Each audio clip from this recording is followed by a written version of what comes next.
Enigma versus Apex, pustahan na naman! Ano? 1,000 ah. Seryoso ba? Seryoso?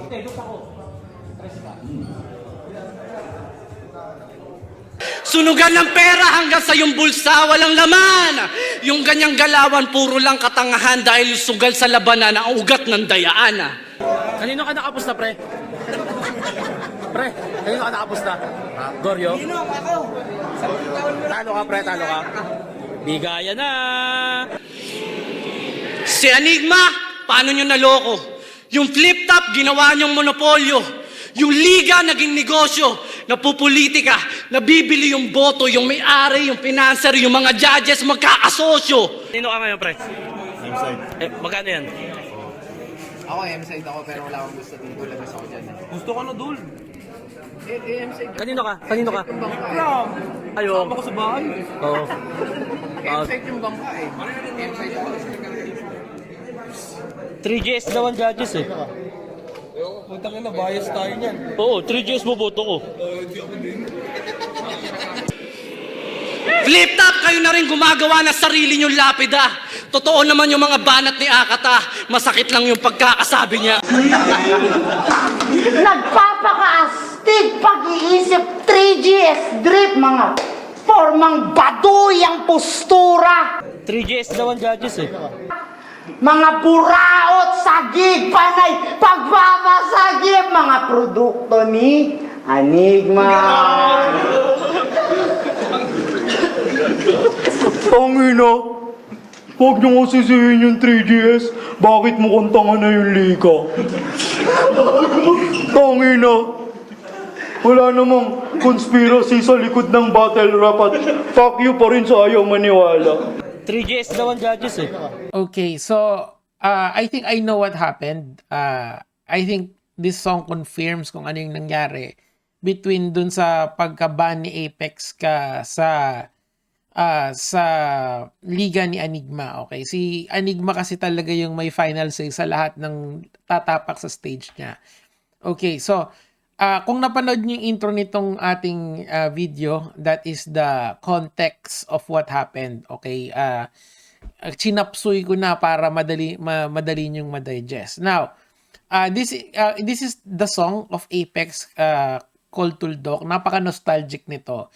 Yun yung unang naramdaman ko nung pinanonood ko to, nung pinakikinggan ko to. Kaso, because of copyright issues, hindi ko siya pwedeng i-play kasi may copyright yung song eh.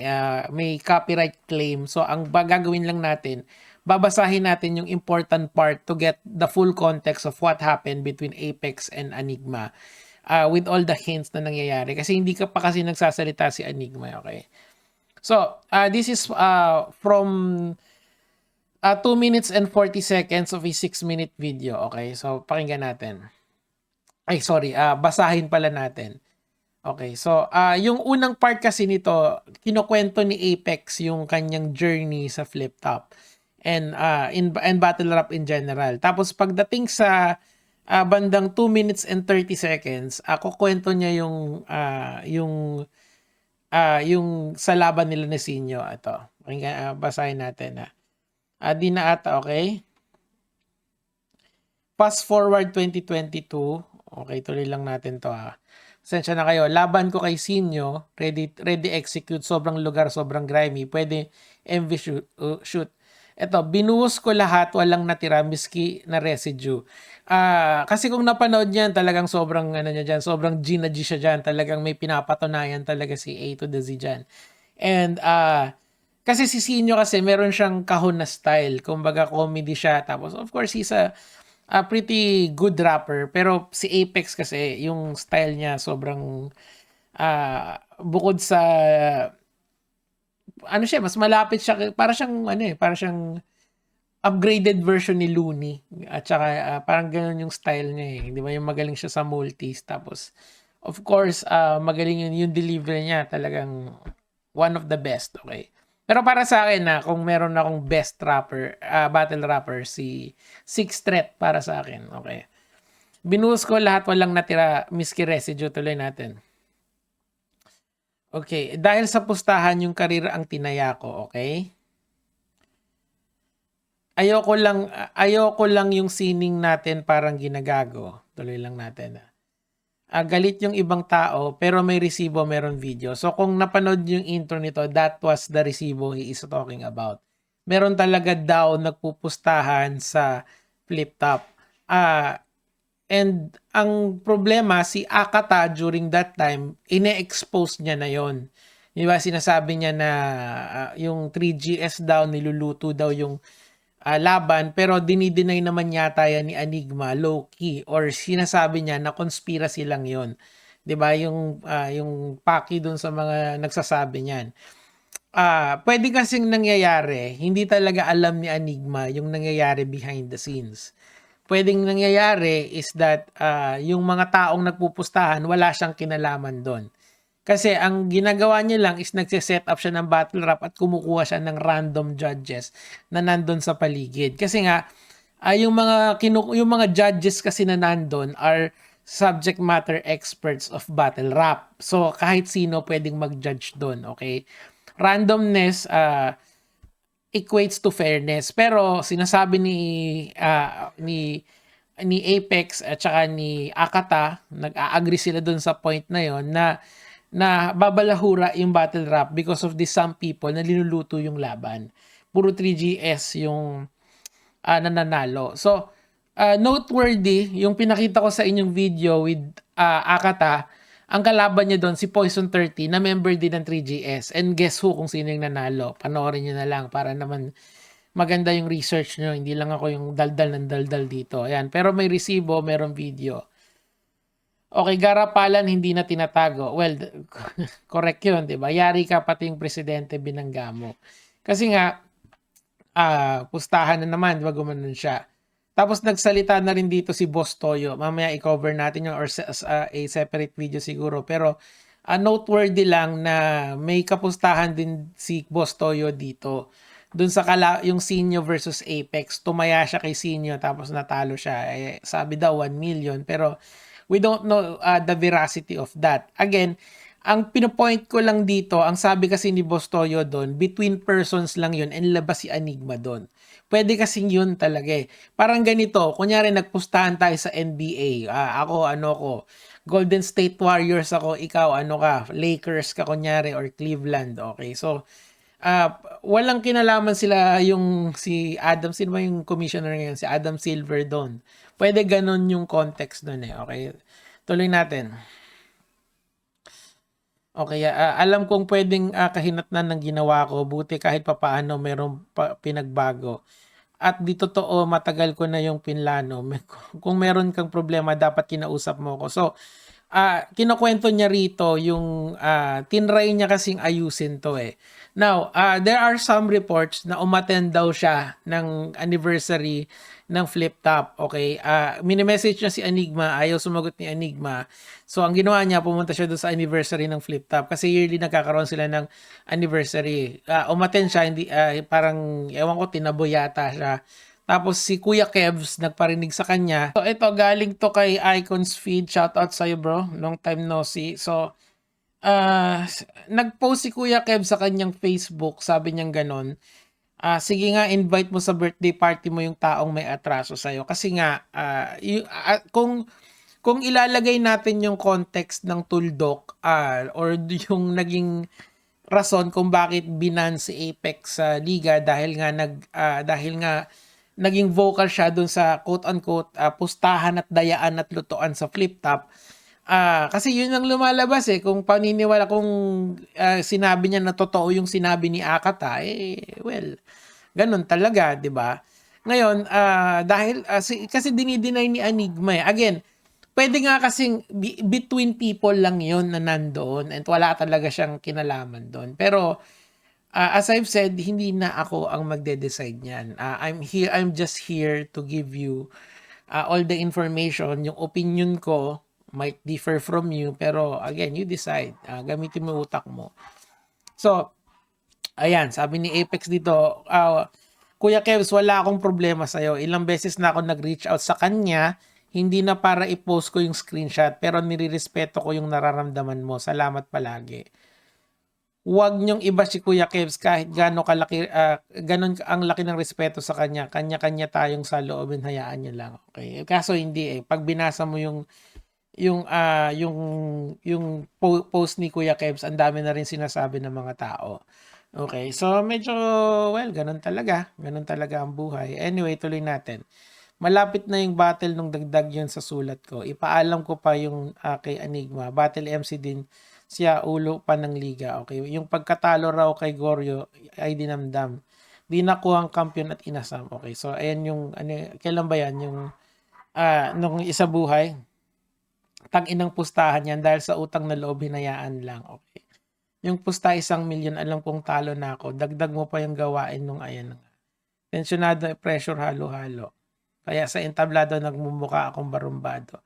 Kasi ang point kasi diyan kasi nga kung again, uulitin ko, kung hindi naman kasi talaga alam ni Enigma yung pustahan kapag sa loob ng battle rap, pwede kasi yun eh. Pwede kasi talaga in between people lang. Halimbawa, hindi ko kasi kilala kung sino yung kapustahan ni Boss Toyo nung araw dyan. Kunyari, doon sa kaibigan ni Boss Toyo, nakipagpustahan siya ng 1 million, wala namang nakuha si Enigma doon. Labas yung liga dapat doon. That's being fair dito. Kasi again, may presumption din naman ng innocence si Enigma kasi nga, kung papaniwalaan natin yung sinabi ni Akata, dinideny naman niya na or at least yung sa sinasabi ni Akata na parang may outright denial si Enigma doon. Kaso ang iba kasi kay Enigma talaga, napaka-rare niyang sumagot sa mga issues na ganito. Sa mga drama na ganito. Ang sinasagot niya usually concerning the league, kunyari yung copyright, ganyan siya eh. Huwag piratayin ng liga. Pero sa mga ganito, madalang niya siyang makitang sumagot. So, ang ngayon, kinakapalang natin. Okay. Siguro nawala na yung tampo ngayon. Flip top anniversary. Ito, ayan na nga.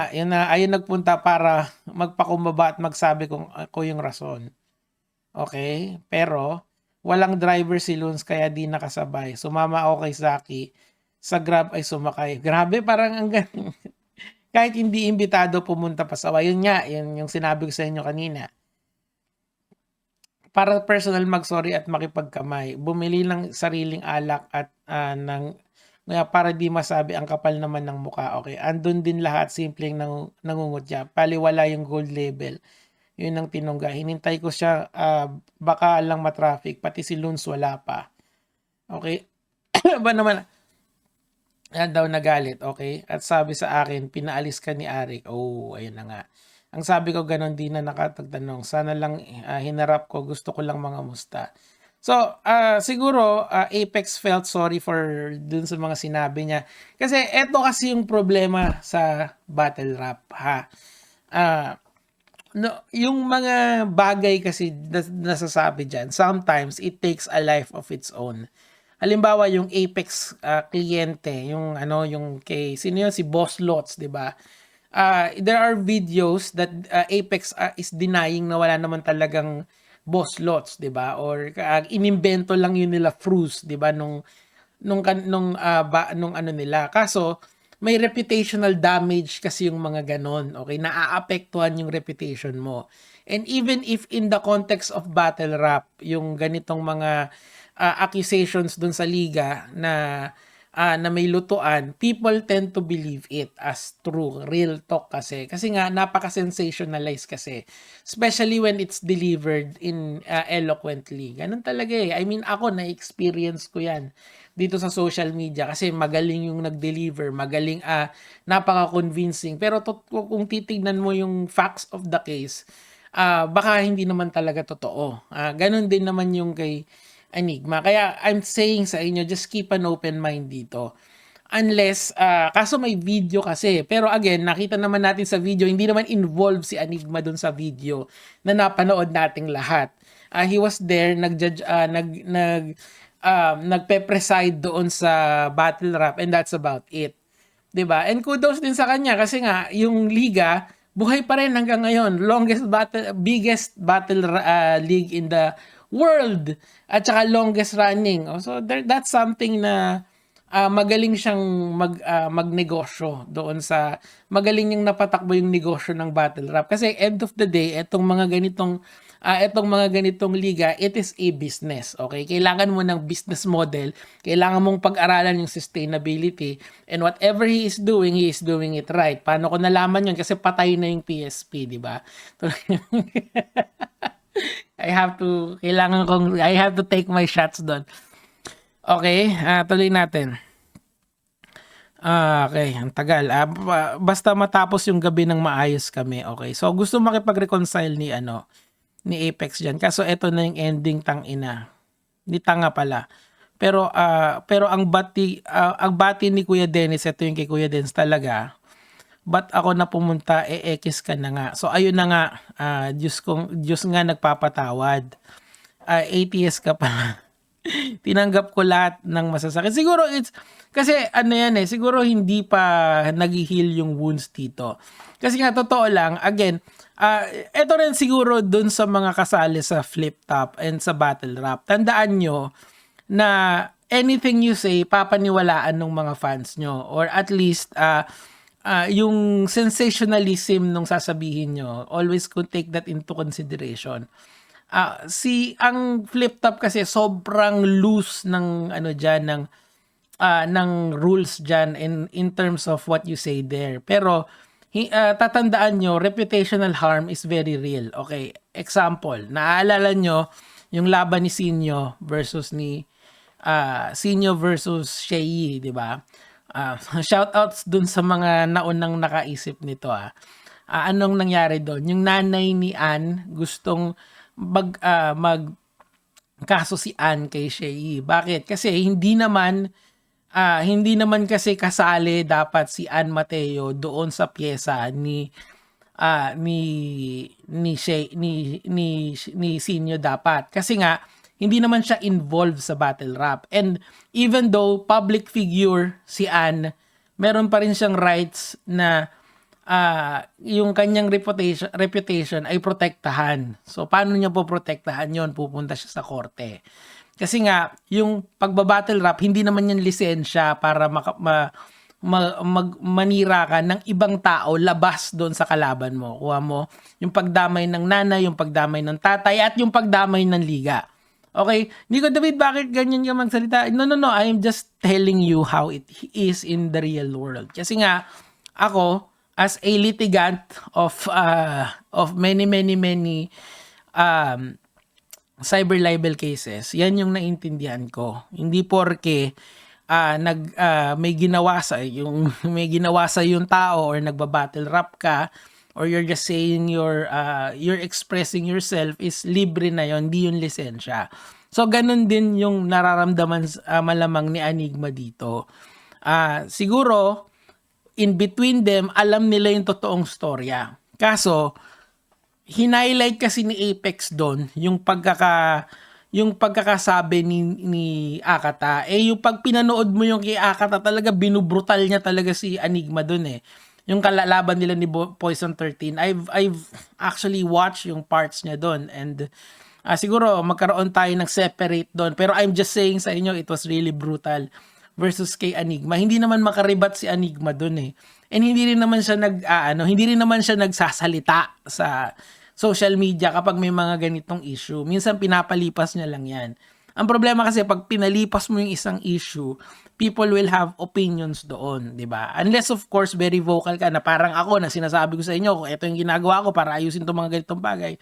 Siya iba siya nag-handle. Kasi nga end of the day, hindi naman siya yung pinoprotektahan niya. It's not him personally na pinoprotektahan niya. It's the business of battle rap, which in his case, yung flip top. Sana lang, isipin nyo na lang na yung nangyari kay Apex at saka kay Enigma, tuldok lang yon sa mahaba pang buhay ng flip top. Tandaan nyo, lahat ng yung mga paborito nyong, ibang mga paborito nyong rapper galing dyan. Yung mga paborito nyong artista, yung iba galing dyan, di ba? So, magandang platform ang flip top, especially if you're a beginner. Ngayon, sino yung sumisikat? Si GL, di ba? Si GL and si Poison 13, di ba? Na lang ngayon?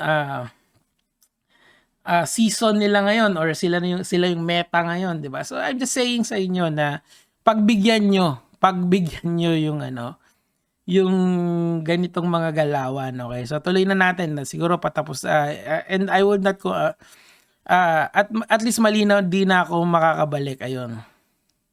Namimiss ko yung yanig, pagod at stress. Alam kong maraming sabik sa Apex, but I guess this is the end.